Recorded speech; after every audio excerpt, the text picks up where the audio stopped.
আজকে বিএনপি রাষ্ট্র পরিচালনা থাকা রাজনৈতিক দল, সুতরাং সেই দায়িত্বশীলতাকে ধারণ করে বিএনপি যে আদর্শ সবার আগে বাংলাদেশের স্বার্থ, বাংলাদেশের সার্বভৌমত্ব এবং জনকল্যাণ সেটি নিশ্চিত করার জন্য সবাইকে প্রতিশ্রুতি দেওয়া হচ্ছে। এবং আমরা বিশ্বাস করি সবাই একসাথে কাঁধে কাঁধ মিলিয়ে এই বাংলাদেশটাকে আমরা বিনির্মাণ করব, যেখানে আমরা ফিরে পাবো স্বাধীনতা, সার্বভৌমত্ব এবং গণতন্ত্র।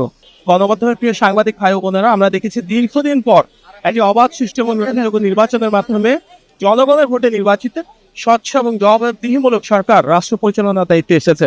সেই সরকারের মাননীয় প্রধানমন্ত্রী জনাব তারেক রহমান আজকে বিএনপি এবং প্রধান অঙ্গ সংগঠনের নেতৃবৃন্দকে সারা দেশ থেকে এনে আমাদের তৃণমূলের প্রতি যে বার্তা দিয়েছেন সেটা হচ্ছে কিভাবে জনগণের পাশে থেকে, জনগণের সাথে থেকে, জনগণের ক্ষমতায়নের মাধ্যমে রাষ্ট্র পরিচালনায় বিএনপির যে ইশতেহারে প্রণীত বিভিন্ন নীতিমালা রয়েছে সেগুলো বাস্তবায়ন করা যায়। মূল উদ্দেশ্য, জনগণের দল হিসেবে বিএনপি নিশ্চিত করতে চায় মাননীয় প্রধানমন্ত্রীর নেতৃত্বে নির্বাচনের প্রতিটি প্রতিশ্রুতিকে যত দ্রুততার সাথে সম্ভব স্বচ্ছতা, ন্যায্যতা এবং সমতার ভিত্তিতে সেগুলো বাস্তবায়ন করা।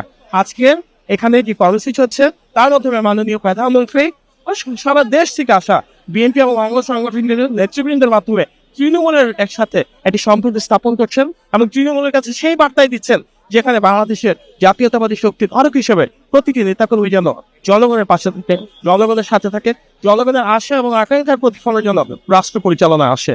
আজকে বিএনপি রাষ্ট্র পরিচালনা থাকা রাজনৈতিক দল, সুতরাং সেই দায়িত্বশীলতাকে ধারণ করে বিএনপি যে আদর্শ সবার আগে বাংলাদেশের স্বার্থ, বাংলাদেশের সার্বভৌমত্ব এবং জনকল্যাণ সেটি নিশ্চিত করার জন্য সবাইকে প্রতিশ্রুতি দেওয়া হচ্ছে। এবং আমরা বিশ্বাস করি সবাই একসাথে কাঁধে কাঁধ মিলিয়ে এই বাংলাদেশটাকে আমরা বিনির্মাণ করব, যেখানে আমরা ফিরে পাবো স্বাধীনতা, সার্বভৌমত্ব এবং গণতন্ত্র।